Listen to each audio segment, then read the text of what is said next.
আসছে আসছে আমার চির শত্রু কৃষ্ণ মধুমঙ্গলকে উদ্ধার করবে। তা তুমি পারবে না কৃষ্ণ, তা তুমি পারবে না। তার আগে এখান থেকে আমি কেটেই পড়বো।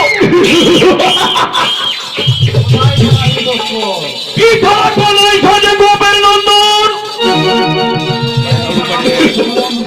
ভ্রমণ ভ্রমণ।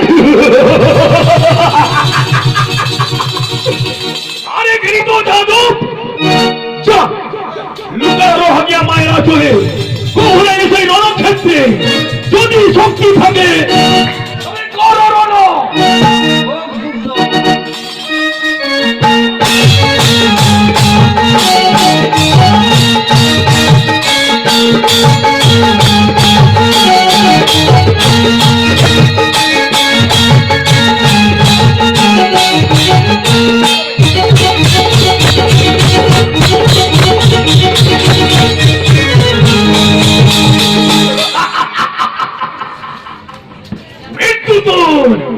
শিহরে দাঁড়িয়েছে।